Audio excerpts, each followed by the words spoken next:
ஒரு கல்யாணம் பண்ணிக்கிட்ட பெண்ணு கல்யாணத்துக்கு அப்புறம் என்ன பண்ணுவா? தன்னுடைய ஆசைகளையும் கனவுகளையும் மறந்துகிட்டு புருஷனுக்கு அடுப்பங்கரையில நின்னுகிட்டு விதவிதமா சமைச்சு தான் போட்டுட்டு இருப்பா. இதுதான் நம்ம தமிழ்நாட்டுடைய கல்ச்சர் காலகாலமா நடந்துட்டு இருக்க உண்மையும் கூட. புருஷன் ஹவுஸ் ஹஸ்பண்டா இருந்துகிட்டு பொண்டாட்டி வேலைக்கு போயிட்டு குடும்பத்தை பாத்துக்கிட்டா எப்படி இருக்கும்னு நினைச்சு பாருங்க. அந்த போல ஒரு ஜானர்ல எடுக்கப்பட்ட ஸ்டோரி தான் இந்த கட்டா குஸ்தி ரவுண்டு 2 படம். சும்மா சொல்லறாதுங்க, சும்மா தாறுமாறா பிரிச்சு மெஞ்சிட்டாங்கன்னு தான் சொல்ல முடியும். பார்ட் 1ல எந்த அளவு நீங்க என்ஜாய் பண்ணி படம் பார்த்தாங்களோ அதை விட பல மடங்கு இந்த படத்தையும் கண்டிப்பா என்ஜாய் பண்ணி பாப்பங்க. படத்தோட ஆன்லைன் ரொம்ப சிம்பிள். நம்ம ஹீரோ ஹீரோயினி அப்புறம் அவங்களுக்கு பிறந்த அழகான பெண் குழந்தை அப்படி சொல்லிட்டு இவங்களுடைய வாழ்க்கை ரொம்ப சுமூகமா தான் போயிட்டு இருக்கு. நம்ம ஹீரோ ஹவுஸ் ஹஸ்பண்டா இருந்துகிட்டு வீட்டுல இருக்கிற வேலையை பார்த்துக்கிட்டு மனைவி வேலைக்கு போயிட்டும் அவங்களுடைய ஒரே கனவான குஸ்தி போட்டியிலையும் தொடர்ச்சியா பார்ட்டிசிபேட் பண்ணிட்டு வந்துட்டு இருக்காங்க. இதை கூட இருந்து சப்போர்ட் பண்றது யாருன்னு பாத்தீங்கன்னா நம்ம ஹீரோ தான். எல்லாருமே சொல்லி கேள்விப்பட்டிருக்கேன், ஒரு ஆணுடைய வெற்றிக்கு பின்னாடி பெண்கள் தான் இருக்கணும் அப்படி சொல்லிட்டு. ஆனா ஒரு பெண்ணுடைய வெற்றிக்கு பின்னாடியும் இந்த போல ஒரு ஆண் இருக்கலாம் அப்படி சொல்லிட்டு இந்த படத்துல ரொம்ப ஸ்ட்ராங்காவே சொல்லுங்க. சந்தோஷமா போயிட்டு இருக்க இந்த குடும்பத்தை நம்ம ஹீரோயினுடைய கோச் இருக்காரு பத்தியா, அவரு இந்த குடும்பத்துக்கு பெரிய சூனியம் வைக்கிறாரு. அந்த சூனியத்தினால இந்த குடும்பம் சுக்குநூறா உடைஞ்சு போயிடுது. நம்ம ஹீரோயினி போட்டியில குஸ்தி போட்டுட்டு இருந்தவங்க இப்ப வீட்டுக்குள்ளே குஸ்தி போட ஆரம்பிச்சிட்டாங்க. அந்த போட்டி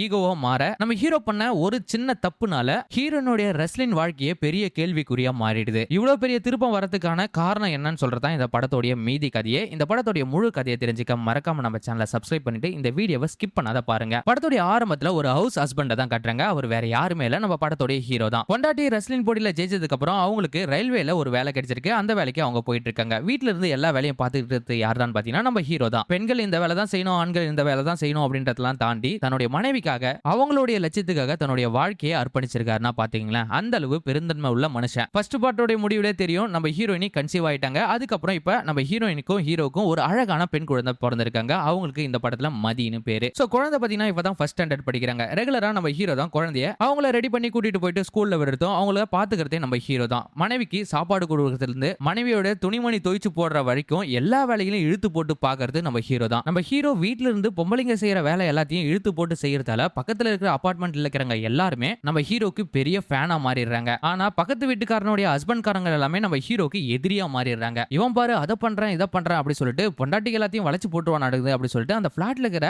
கணவன்மார்கள் எல்லாமே பயங்கரமா பயந்துட்டு வந்துட்டு இருக்காங்க. இந்த நேரத்தில் தான் டிஸ்ட்ரிக்ட்ல நடக்கிற ஒரு ரெஸ்லிங் போட்டிக்காக நம்ம ஹீரோவும் ஹீரோயினும் கிளம்பி போறாங்க. அங்க போனா நம்ம ஹீரோயினி பயங்கரமா பார்ட்டிசிபேட் பண்ணி அந்த ரவுண்டே ஜெயிச்சிட்டாங்க. இதுக்கப்புறம் பாத்தீங்கன்னா நம்ம ஹீரோயினி செகண்ட், அதாவது சவுத் இந்தியா மேட்ச்ல நடக்க போற போட்டியில இருக்க போறாங்க. சோ இதுல பாத்தீங்கன்னா கோச்சா இருக்கிறவர் என்ன பண்றாருன்னா இன்னொரு பொண்ணையும் ட்ரெயின் பண்ணிட்டு வந்துட்டு இருக்காரு. இவங்க ரெண்டு பேருக்குள்ள தான் போட்டி அப்படின்ற மாதிரி தான் கதை நகருது. ஆனா இவங்களுக்குள்ளே சின்னதா ஒரு ஈகோ நடந்தது. அது என்னடான்னு பாத்தீங்கன்னா இப்ப ஸ்டார்டிங்ல நம்ம ஹீரோயினி ஒரு மேட்ச்ல வின் பண்ணாங்க பாத்தியா, அந்த மேட்சை வின் பண்றதுக்கு ஒரு பாராட்டு விழாவை வைக்கிறாங்க. அப்ப பாருங்க தெரியாதனமா நம்ம ஹீரோயினி என்ன பண்றாங்கன்னா என்னுடைய வெற்றிக்கு காரணம் யாருடா, என்னுடைய கணவர் தான், அவர் தான் எனக்கு சப்போர்ட் பண்ணி என் கூட இருந்து எல்லாத்தையும் பாத்துக்கிறாங்க அப்படி சொன்ன உடனே அந்த கோச்சுக்கு பயங்கரமா கோவமும் வந்துருது. அதே நேரத்தில் அவமானமும் படுறாரு. ஏன்னா இவளுக்கு நம்ம இவ்வளவு ட்ரைனிங் கொடுக்குறோம், ஆனா இதை எல்லாத்தையுமே மறந்துட்டு தன்னுடைய கணவர் தான் தான் கூட இருந்து சப்போர்ட் பண்றாரு அப்படி சொல்லிட்டு பிரஸ் மீடியாக்கு எல்லாத்துக்கும் பேட்டி கொடுத்துட்டு வந்துட்டு இருக்காளே. சோ நம்ம இவளுக்காக பண்ணது எல்லாமே வேஸ்ட் அப்படி சொல்லிட்டு அவருக்குள்ள ஒரு பொசசிவ்னஸ் கிரியேட் ஆயிடுது. அதே நேரத்தில் அந்த பாராட்டு விழாவுக்கு வந்த நம்ம கோச்சோடைய மனைவி என்ன பண்றாங்கன்னா, நீ ட்ரைன் பண்ணி நீ எந்த ஒரு அவார்டையும் வாங்கல, ஒரு மெடலையும் வாங்கல, ஆனா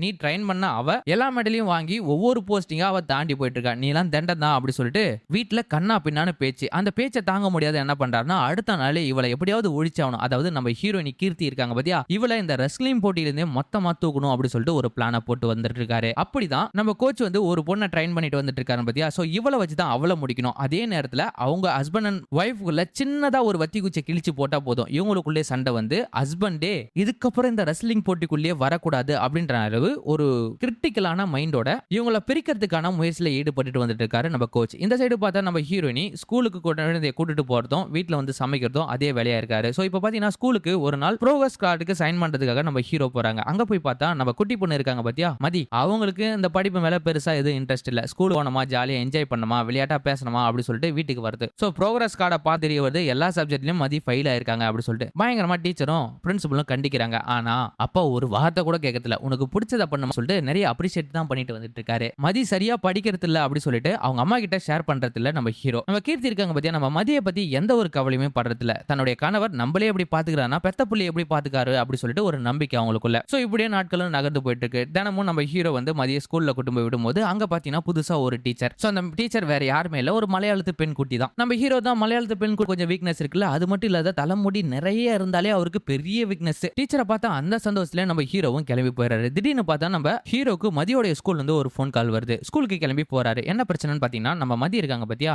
2 பசங்கள போட்டு அடிச்சிருக்காங்க. ஏன் அடிச்ச அப்படின்னு சொல்லிட்டு ஸ்கூல் டீச்சரும் பிரின்சிபலும் விசாரிக்கும் போது தான் தெரிய வருது தன்னுடைய அப்பாவை பத்தி கேவலமா பேசிட்டாங்க, அதனால தான் நான் அடிச்சிட்டேன் அப்படின்றாங்க. சரி அப்படி என்ன கேவலமா பேசிட்டாங்க அப்படின்ற மாதிரிலாம் கேட்க, என்னுடைய அப்பா ஹவுஸ் ஹஸ்பண்டா இருந்துட்டு எல்லா வேலையும் செய்யறாரு அப்படி சொல்லிட்டு கேவலமா பேசுறாங்க, அது எனக்கு பிடிக்கல, எங்க அப்பா என்னைக்கும் ஒரு ரெஸ்லர் தான் அப்படி சொல்றாங்க. இது உங்க அப்பா ரெஸ்லரா அப்படின்னு பேசிட்டு இவங்களுக்குள்ள சின்ன ஒரு வாக்குவாதம் நடந்துட்டு இருக்கு. இந்த வாக்குவாதத்தை தெரிஞ்சுக்கிட்ட அந்த பிரின்சிபல் என்ன பண்ணிட்டாங்கன்னா, உன் பொண்ணு இதுக்கப்புறம் இந்த ஸ்கூல்ல இருக்குது தகுதி இல்ல, எல்லா பசங்களையும் போட்டு அடிக்கிறா, அது மட்டும் இல்ல சரியா படிக்க மாட்டேன்றா, இவளுக்கு முதல்ல ஸ்கூல்ல இருந்து டிசியை வாங்கிட்டு வேற எங்கேயாவது போய் சேர்த்துக்கோ அப்படின்ற மாதிரிலாம் சொல்ல, அதுக்கப்புறம் நம்ம ஹீரோ அங்க பிரின்சிபல்கிட்டையும் வாத்தியார்கிட்டையும் கையில காலில் விழுந்து என் பிள்ளைய எப்படியாவது படிக்க வைங்க அப்படி சொல்லிட்டு அங்கிருந்து கிளம்பி வந்துறாரு. ஒரு சைடு பார்த்தா நம்ம ஹீரோயினி சவுத் இந்தியா மேட்ச்ல நடக்க போற ரெஸ்லிங் போட்டியில எப்படியாவது ஜெயிக்கணும் அப்படி சொல்லிட்டு ரொம்ப ட்ரைன் பண்ணிட்டு வந்துட்டு இருக்காங்க. இன்னொரு சைடு பார்த்தா அந்த கோச் இவளை எப்படியாவது தோக்கடிக்கணும் அப்படி சொல்லிட்டு வேற ஒரு ட்ரைனரை உருவாக்கிட்டு வந்துட்டு இருக்காரு இவளுக்கே தெரியாம. இந்த சைடு பார்த்தா நம்ம ஹீரோ ஸ்கூல்ல பாப்பாவை கூட்டு போயிட்டு விடுறது மட்டும் இல்லாத அந்த மலையாள குட்டியை கொஞ்சம் உசார் பண்ணிட்டு வந்துட்டு இருக்காரு. சோ இதை நோட் பண்ணிட்டு இருக்க நம்ம மதிய அவங்க அம்மா கிட்ட போட்டு கொடுத்துட்டாங்க. இது புதுசா வந்து டீச்சர் கிட்ட அப்பா பேசிட்டு இருக்காரு அப்படின்னு சொன்ன உடனே அடுத்த நாள் நம்ம மதிய அவங்க அம்மாவே பிக்கப் பண்ணி எடுத்து போய் ஸ்கூல்ல விடுறாங்கன்னா பாத்தீங்கன்னா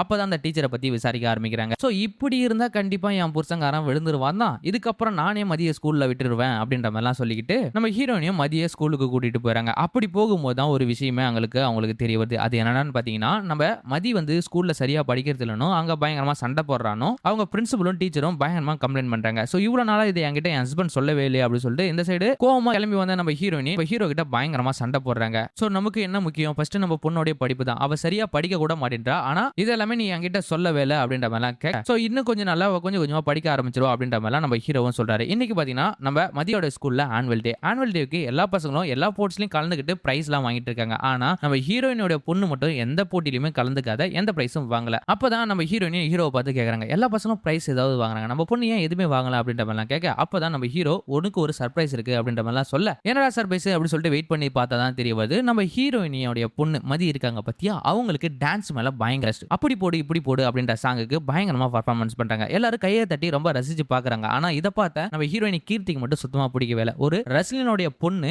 அவளும் ஸ்போர்ட்ஸ் சம்பந்தமான ஏதோ ஒரு கேம்ல தான் வரணும், இல்லனா ரெஸ்லிங் தான் கத்துக்கணும், இந்த போல டான்ஸ் எல்லாம் ஆடக்கூடாது அப்படி சொல்லிட்டு வலுக்கட்டாயமா நம்ம மதி என்ன பண்றாங்கன்னா ரெஸ்லிங் போட்டிக்கு போயிட்டு ஜாயின் பண்ண வைக்கிறாங்க, அங்க ட்ரைனிங் கொடுக்குறாங்க. ஆனா நம்ம மதிக்கு இந்த மல்யுத்த போட்டியில கலந்துக்கிறதுக்கு உடன்படே இல்லை. ஒரு சைடு பார்த்தா நம்ம ஹீரோயினிட்ட பேசுறாரு, என்னடான்னு பாத்தீங்கன்னா நம்ம பொண்ணுக்கு இப்பதான் 6 வயசு ஆகுது, இந்த 6 வயசுல அவ இவ்வளவு ஸ்ட்ரகிள்ஸ் எல்லாம் மெயின்டைன் பண்ணுமா, இந்த வயசுல தான் அவ சந்தோஷமா இருக்க போறா, சோ இதெல்லாம் வேணாம் அப்படின்ற மாதிரிலாம் நம்ம ஹீரோவும் சொல்றாங்க. ஆனா இதெல்லாமே கேட்காத நம்ம ஹீரோயின் என்ன பண்றாங்கன்னா, உனக்கு எது தெரியாது, நீ படிக்காதவ, சோ என் பொண்ணை எப்படி பாத்துன்னு எனக்கு தெரியும் அப்படி சொல்லிட்டு இவ்வளவு நாளா இவங்களுக்குள்ள இருந்த பாண்டிங் வந்து இப்போ உடச்சி பேசுற மாதிரி நம்ம ஹீரோயினி பேசுறாங்க. இதை கேட்டோடனே நம்ம ஹீரோ வந்து அக்செப்ட் பண்ணிக்கிறாரு, இருந்தாலும் கொஞ்சம் யோசிக்கிறாரு. சோ ஒவ்வொரு நாளும் நம்ம மதியம் என்ன பண்றாங்கன்னா காலையில 6 மணிக்கெல்லாம் எழுந்திரிச்சு அந்த மல்யுத்த போட்டிக்கு அந்த ட்ரைனர் கிட்ட போயிட்டு அவங்க கத்துக்கிட்டு வந்துட்டு இருக்காங்க. சோ இதனால அவங்களுக்கு கால் வலி அப்படி சொல்லிட்டு பயங்கரமா வருது. சோ எல்லாத்தையும் மேனேஜ் பண்றது யாருன்னு பாத்தீங்கன்னா நம்ம ஹீரோ தான். ஒரு நாள் ஒய்ஃப் கிட்டே போயிட்டு, அதாவது நம்ம ஹீரோயினி வந்து ட்ரைனிங் இடத்துக்கிட்டே போயிட்டு நம்ம குழந்தைக்கு இன்னைக்கு உடம்பு சரியில்லை, அவளை ஹாஸ்பிட்டல் கூட்டு போய் நான் தான் இப்போ இன்ஜெக்ஷன் போட்டு டேப்லெட் கொடுத்து வீட்டில் படுக்க வச்சிட்டு இருக்கேன், உன்னுடைய புடிவாதத்தினால தான் அவள் ரெஸ்லிங்ல போயிட்டு கலந்துகிட்டு இருக்கா, அவளுக்கு அது சுத்தமா பிடிக்கல, ஏன் அவளை இப்படி ஸ்ட்ரகிள் பண்ற அப்படின்ற மாதிரிலாம் கேட்க, இவங்களுக்குள்ள அந்த இடத்துல கொஞ்சம் மிஸ் அண்டர்ஸ்டாண்டிங் பெருமே சண்டை போட்டுக்கிறாங்க. இதை பார்த்துக்கிட்டு அந்த கோச் இதுதான்டா சான்ஸ் அப்படி சொல்லிட்டு நம்ம ஹீரோவை தனியா கூட்டு போயிட்டு பேசுறாரு. என்னடான்னு பாத்தீங்கன்னா உன் பொண்டாட்டி அப்படிதான் இப்படிதான் அப்படின்ற மாதிரிலாம் பேசி நம்ம ஹீரோவுடைய மனசை கழைக்கிறாரு. அது மட்டும் இல்லாம பொண்ணுகளுக்கு இப்படி கோவம்லாம் வரவே கூடாது,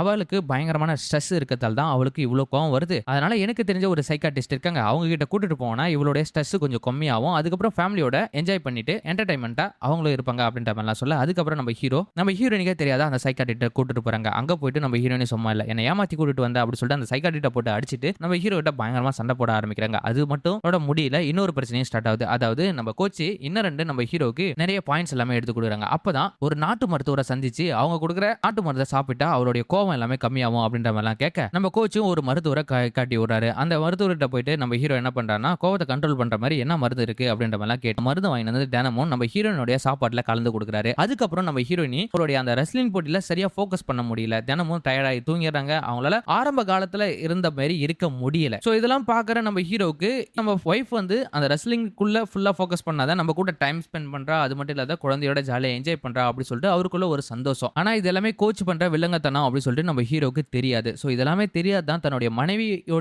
உதவிக்காக தான் அவளுடைய நல்லதுக்காக தான் பண்றேன் அப்படி சொல்லிட்டு அந்த பவுடரை தினம் சாப்பாட்டுல கலந்து கொடுத்துட்டு வந்துட்டு இருக்காரு. சோ இப்படி நாட்கள் நகர்ந்து போயிட்டு இருக்கு. ஒரு நாள் பாத்தீங்கன்னா அந்த சவுத் இந்தியா மேட்ச் நடக்குது. அந்த மேட்ச்ல பாத்தீங்கன்னா நம்ம ஹீரோயினி சரியா ஃபோக்கஸ் பண்ண முடியாம 2 ரவுண்ட்ல கீழே விழுந்துடுறாங்க. அப்பதான் அவங்களுடைய பாடியை செக் பண்ணும்போது தான் தெரிய வருது அவங்க ஹெராயின் எடுத்திருக்காங்க அப்படி சொல்லிட்டு. சோ அதை பார்த்த உடனே பயங்கரமா ஷாக் ஆகி நிக்கிறாங்க நம்ம ஹீரோயினி. அன்னைக்கு அதுவும் பாத்துங்க எல்லா மேட்சுக்கும் நம்ம ஹீரோ வந்து நம்ம ஹீரோயினோட மேட்சை பார்க்கறதுக்காக போவாங்க. ஆனா அன்னைக்கு அதுவும் பாருங்க நம்ம ஹீரோவால அந்த மேட்சுக்கு போக முடியல. அதுக்கு பதிலா நம்ம ஹீரோ குக்கிங் ஒரு ப்ரோகிராமுக்கு போகிறாரு. இதுக்கு காரணம் யாருன்னு பாத்தீங்கன்னா நம்ம குழந்தை மதி தான். என்னடான்னு பாத்தீங்கன்னா அப்பாவை வந்து எல்லாருமா தோத்துட்டேன் அப்படி சொல்லிட்டு எல்லாருமே அவசியப்படுத்திருக்காங்க. ஆனா அப்பா ஏதாவது ஒரு போட்டியிலாச்சும் ஜெயிச்சு காட்டணும் அப்படின்றதுக்காக அப்பா இன்னைக்கு அம்மாவோட இந்த மேட்ச் நடந்தாலும் பரவாயில்ல அந்த குக்கிங் அதாவது பிகைன் நூட்ஸ் நடத்துற அந்த குக்கிங் ப்ரோகிராம் ஜெயிச்சு நீ வின் பண்ணியே ஆகணும் அப்படின்னு சொல்லிட்டு அம்மாவுக்கே தெரியாம நம்ம ஹீரோயினையும் மதியம் அப்புறம் அந்த டீச்சர் இவங்க 3 பேருமே அந்த சமைக்கிறதுக்காக போயிடுறாங்க. அங்க வின் பண்ணி அந்த கப்பெல்லாம் எடுத்துட்டு வந்து இங்க பொண்டாட்டிட்ட கொடுத்தா பொண்டாட்டி பயங்கரமா ஏறுன்னு ஏற ஆரம்பிக்கிறா. என்னடான்னு பாத்தீங்கன்னா நான் நீ கொடுத்த ஹெராயினால சாப்பிட்டு இதுக்கப்புறம் மேட்சே விளையாட முடியாத நிலைமையில இருக்கேன். நீ போயிட்டு குக்கிங் பண்ணி சமைச்சு நீ வின் பண்ணி என்கிட்ட ப்ரூவ் பண்றியா அப்படின்னு சொல்லிட்டு இவங்களுக்குள்ள பயங்கரமா பஞ்சாயத்து வெடிக்குது. அப்புறம் இவங்க 2 பேருக்குள்ள பயங்கரமா சண்டை வர இவங்க ஒருத்தருக்கு ஒருத்தர் மாத்தி மாத்தி பேசிக்கிட்டு இவங்க 2 பேருமே பிரிஞ்சு போயிடுறாங்க. சோ இவ்வளவு காலமா ஒண்ணு மண்ணா இருந்த இவங்க இப்ப பிரிஞ்சு போகிறதுக்கான காரணம் யாருன்னு பாத்தீங்கன்னா வேற யாருமே இல்ல அந்த கோச் தான். சோ இந்த தப்புக்கு எல்லாமே நான் காரணம் இல்ல, இதை நான் வேணும்னே பண்ணல, தெரியாதான் பண்ண. மனைவிட்டையும் எவ்வளவு மன்னிப்பு கேட்டு பாக்குறாரு. மனைவி மனசு இறங்கி வர மாதிரி தெரியவே இல்லை. அதுக்கப்புறமா நம்ம ஹீரோ என்ன பண்றாருன்னா இந்த தப்புக்கான காரணத்தை கண்டுபிடிக்கணும் அப்படின்னு சொல்லிட்டு ஒரு சைடு போயிட்டு இருக்காரு. இன்னொரு சைடு பார்த்தா நம்ம மதி வந்து அவங்க அம்மா கூட தான் இருக்கு. அம்மா கூட இருக்குது மதிக்கு சுத்தமா பிடிக்கவே இல்லை. ஏன்னா அவங்க அம்மா சரியா பாத்துக்கிறது கூட இல்ல. அவங்க ரெஸ்லிங் அதை பற்றியே நோக்கி யோசிச்சுட்டு வந்துட்டு இருக்காங்க. ஆனா அப்பா இருந்தா என்ன பாத்துக்கிட்டு என்ன குளிக்க வச்சுக்கிட்டு எனக்கு தலை சீவி விட்டு நான் எப்படி சந்தோஷமா இருப்பேன் தெரியுமா அப்படின்ற மாதிரிலாம் அவங்க பாட்டு வந்துட்டு கூட தன்னுடைய அப்பா மிஸ் பண்றேன் அப்படின்னு சொல்லிட்டு ஃபீல் பண்ணிட்டு வந்துட்டு இருக்காங்க. சோ அதுக்கப்புறம் பாத்தீங்கன்னா நம்ம மதி இருக்காங்க பத்தியா சரியா ஸ்கூல் போகிறது இல்ல அப்பாவை நினைச்சே ரொம்ப ஃபீல் பண்ணிட்டு வந்துட்டு இருக்காங்க. சோ நான் எந்த தப்பு பண்ணல அப்படின்னு சொல்லிட்டு ப்ரூவ் பண்றதுக்கான எந்த ஒரு ஆதாரமும் இல்ல நம்ம ஹீரோ கிட்ட. ஏன்னா அந்த நாட்டு மருந்து கூட தான் பாத்தியா அவனும் எங்கேயும் எஸ்கேப் ஆகி ஓடிட்டான். நான் தப்பு பண்ணல அப்படின்னு சொல்லி ப்ரூவ் பண்றதுக்கு இப்ப எதுவுமே கிடையாது. சரி பொண்டாட்டி நினைச்சு சமாதானப்படுத்தி கூட்டிட்டு வந்துடலாம் அப்படின்னு சொல்லி நம்ம ஹீரோவும் கிளம்பி போறாரு. ஆனா அப்படி போகும்போது தான் ஒரு மிஸ்டேக் பண்றாரு. போகும்போது அவருடைய மாமாவை கூட்டிட்டு போறாரு. அதுதான் பெரிய பிரச்சனை. ஏன்னா மாமாவுக்கு நம்ம ஹீரோனிக்கு ஆரம்பத்துல இருந்தே சுத்தமா ஆகாது. மாமா யோசிக்கிறது எல்லாமே பொண்டாட்டிங்க எல்லாருமே நம்மளுடைய கண்ட்ரோல்ல தான் இருக்கணும் அப்படி சொல்லி நினைக்கிற ஆளு. அதனாலே ஃபர்ஸ்ட் இவங்களுக்கு வாக்குவாதம் வந்து ஒரு டைம்ல வந்து நம்ம ஹீரோயினியை அவங்க மாமாவே அடிச்சிருப்பாங்க. சோ இப்ப பேசி சமாதானமா கூட்டு வந்துடலாம் அப்படின்னு சொல்லிட்டு நம்ம மாமாவை கூட்டிட்டு நம்ம ஹீரோவும் கிளம்பி அவங்க வீட்டுக்கு போறாரு. அங்க போனோடனே சோ அங்கேயும் சின்னதா ஒரு வாக்குவாதம் நடக்குது. அந்த வாக்குவாதத்துல என்ன பண்ணிடுறாருன்னா நம்ம ஹீரோ தெரியாதனமா நம்ம ஹீரோயினுடைய சித்தப்பாவை அடிச்சிடறாரு. அதுல பயங்கரமா கோவப்பட்டு நம்ம ஹீரோயினி என்ன பண்ணிடுறாங்கன்னா இதுக்கப்புறம் பேச்சுவார்த்தைலாம் எதுவுமே கிடையாது, கண்டிப்பா டிவோர்ஸ் அப்ளை பண்ணிக்கலாம் அப்படி சொல்லிடுறாங்க. இதை கேட்ட உடனே நம்ம ஹீரோக்கு பயங்கரமான ஷாக்கு. அப்ளை பண்ணிட்டா பொண்ணு வந்து அம்மா கிட்ட தான் போயிடுவோம் அப்படி சொல்லிட்டு அவரும் பயப்படுறாரு. ஆனா அவங்க அம்மா கூட இருக்கிறதுக்கு சுத்தமா விருப்பமே இல்லை நம்ம மதிக்கு. சோ இப்ப அம்மாவோட இருந்துட்டு ஸ்கூலுக்கும் போகாத அம்மா கூட ரொம்ப சைலண்டாவே இருக்காங்க. அப்பதான் நம்ம ஹீரோ அப்பப்போ வந்து ஸ்கூல்ல வந்து மதியம் மீட் பண்றது உண்டு. அவங்கள வெளியே கூட்டு போடுறது இதெல்லாமே வழக்கம். ஒரு நாள் பாருங்க நம்ம ஹீரோனி எதிர்பாராத விதமா நம்ம மகளை பார்க்கலாம் அப்படி சொல்லிட்டு ஸ்கூலுக்கு பாத்தீங்கன்னா நம்ம மதிய காணோம். எங்கடா பாத்திட்டு டீச்சரை பார்த்து கேள்வி கேட்டா அவங்க அப்பா வந்து கூட்டிட்டு போயிட்டாங்க அப்படின்ற மாதிரி சொல்றாங்க. இதை கேட்ட உடனே பயங்கரமா டென்ஷன் ஆயிடுறாங்க அவங்க. அந்த இடத்துல இவங்க 2 பேருக்குள்ள வாக்குவாதம் வர அந்த இடத்துல பாருங்க நம்ம ஹீரோ என்ன பண்ணினா நம்ம ஹீரோனியே தெரியாத அடிச்சாரு. அது ஏன் அடிக்கிறாரு நம்ம ஹீரோயினி மதிய போட்டு பயங்கரமா அடிச்சதால அந்த கோவத்துல தான் நம்ம ஹீரோயினியை நம்ம ஹீரோ அடிச்சாரு. ஒரு பொண்ணு மேல கை வச்சாலே சுத்தமா பிடிக்காது நம்ம ஹீரோயினிக்கு. இப்ப தன்னுடைய கணவரே திருப்பவும் அடிச்சாரு. ஏன்னா ஃபர்ஸ்ட் பார்ட்ல ஒரு டைம் அடிச்சிருப்பாரு, இப்ப 2வது டைம் அடிச்சிருக்காரு. சோ இதனால பயங்கரமா கோவமாயி அவங்க அங்க போயிறாங்க. இதுக்கப்புறம் பேச்சுவார்த்தையில டிவோர்ஸ் தான் அப்ளை பண்ணணும் அப்படி சொல்லிட்டு வக்கீல் நோட்டீஸை அனுப்பிச்சு விட்டுறாங்க. சோ வக்கீல் நோட்டீஸை எடுத்துக்கிட்டு வாய்தாவுக்கு நம்ம ஹீரோவும் கிளம்பி போறாங்க. இன்னொரு சைடு பார்த்தா நம்ம ஹீரோயினோட குடும்பமும் ஹீரோயினும் கிளம்பி வராங்க. அந்த சைடு பார்த்தா ஜட்ஜி யாருன்னு பாத்தீங்கன்னா நம்ம ரம்யா கிருஷ்ணன் தான். சோ ஜட்ஜினா ரொம்ப ஸ்ட்ரிக்டான ஜட்ஜ். இவங்க சொல்றதான் வேத வாக்கு, யாரு சொல்றதையும் கேட்க மாட்டேங்கிறாங்க. ஏன் லாயர் சொல்றத கூட கேட்க மாட்டாங்க நம்ம ஜட்ஜி. சரி உங்க 2 பேருக்குள்ள என்னதான் பிரச்சனை அப்படின்ற மாதிரி நம்ம ரம்யா கிருஷ்ணன் நம்ம ஹீரோயின்ட்ட கேட்க எங்களுக்குள்ள இதான் பிரச்சனை அப்படின்ற மாதிரி சொல்லிடுறாங்க. அந்த பிரச்சனை கேட்ட உடனே சரி உங்களுக்கு 2 பேரும் சம்மதமா டிவோர்ஸ் வாங்கிக்கிறலாம் அப்படின்ற மாதிரி கேக்குறாங்க. இல்ல எனக்கு டிவோர்ஸ்லாம் வேணாம் அப்படி சொல்லிட்டு நம்ம ஹீரோ சொல்றாரு. ஒரு சைடு பார்த்தா நம்ம மதி இருக்காங்க பாத்தியா எனக்கு அப்பதான் வேணும் அப்படின்னு சொல்றாங்க. நம்ம ஹீரோ எனக்கு என் மனைவி தான் வேணும்னு சொல்றாங்க. இன்னொரு சைடு நம்ம ஹீரோயினி எனக்கு என் பொண்ணு தான் வேணும் அப்படின்ற மாதிரி நம்ம ஹீரோயின் கேட்க அப்படியே மாத்தி மாத்தி ஒருத்தரா பேசிட்டு வந்துட்டு இருக்காங்க. இப்போ இந்த நேரத்துல ரம்யா கிருஷ்ணன் வந்து இது என்ன கோர்ட்டா இல்ல சண்டை கடையா மாத்தி மாத்தி சண்டை போட்டுட்டு இருக்குங்க அப்படின்ற மாதிரி சண்டை போடுறாங்க. அப்பதான் நம்ம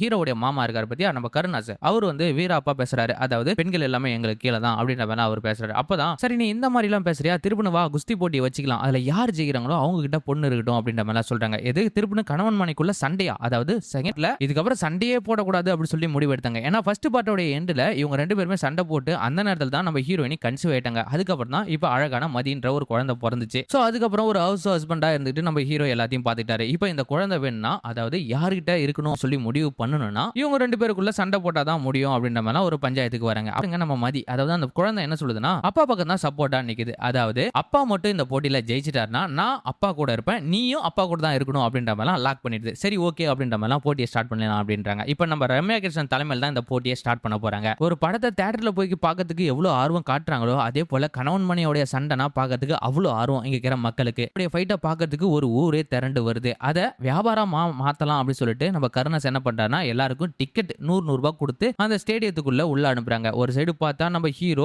ரெஸ்லிங் ட்ரெஸ்ல பயங்கர மாசா வராரு. இன்னொரு சைடு பார்த்தா நம்ம ஹீரோயினி புடவை, அதாவது ஃபர்ஸ்ட் பார்ட்ல அவங்க பத்தியா அந்த புடவையோட தான் அவங்க வராங்க. இந்த போட்டிக்கு சிறப்பு விருந்தினரா ஒருத்தர் வராரு. அவர் வேற யாருமே இல்ல, நம்ம யோகி பாபு தான். இவர் வந்து பஞ்சாப்ல ஒரு பெரிய ரெஸ்லர். சோ இப்ப பாத்தீங்கன்னா போட்டியும் தொடங்குது. முதல் ரவுண்டு, ரெண்டாவது ரவுண்டு அப்படி சொல்லிட்டு நம்ம ஹீரோயினி நம்ம ஹீரோவை பின்னி எடுக்கிறாங்க. நம்ம ஹீரோவால அதை தாக்கு பிடிக்க முடியல. ஆனா ஒரு கட்டத்துல நம்ம மதிய யோசிச்சு பாக்குறாரு நம்ம ஹீரோ. என்னடான்னு பாத்தீங்கன்னா பொண்ணுகிட்ட இது வரைக்கும் நான் அதை செஞ்சு முடிக்கிறேன் அப்படி சொல்லிட்டு சத்தியம் பண்ணதே இல்லை. ஆனா இப்ப அம்மாவை தோக்கடிச்சு நம்ம எல்லாருமே ஒன்னா இருக்கலாம் அப்படி சொல்லிட்டு சத்தியம் பண்ணிட்டு வந்திருக்கோம். அதனால நம்ம ஹீரோனை எப்படியாவது தோக்கடிக்கணும், அவளையும் அடிக்க முடியாது. சோ இந்த நேரத்துல எப்படிடா தோக்கடிக்குது அப்படி சொல்லிட்டு நம்ம ஹீரோ யோசிக்கிறாரு. சோ கடைசி ரவுண்ட்ல நம்ம ஹீரோ என்னடா பண்றாருன்னு பாத்தீங்கன்னா ஒரு தில்லாடி வேலை பண்றாரு. அதாவது நம்ம ஹீரோயினிக்கு முத்தம் கொடுத்தா அவங்க சொத்தமா பிளாட் ஆயிடுவாங்க. இதை பயன்படுத்திக்கிட்ட நம்ம ஹீரோ என்ன பண்றாருன்னா ஒரு அடியை கொடுக்கும் போது நம்ம ஹீரோயினிக்கு முத்தம் கொடுத்துட்டு அவங்கள தோக்கடிக்கிறாங்க. சோ ஒவ்வொரு பாயிண்டா நம்ம ஹீரோவை இன்க்ரீஸ் பண்ணிட்டே போயிட்டு இருக்காரு. சோ இப்ப ஹீரோ ஹீரோயினி ரெண்டு பேருமே 19 அப்படின்ற பாயிண்ட்ல இருக்காங்க. அந்த நேரத்துல பாருங்க திடீர்னு பார்த்தா நம்ம ஹீரோயினி மயக்கம் போட்டு கீழே விழுந்துறாங்க. என்னடா ஆச்சு அப்படி சொல்லிட்டு அங்க இருக்கிறவங்க எல்லாருமே திரண்டு வந்து பாக்குறாங்க. அப்பதான் நம்ம ஹீரோ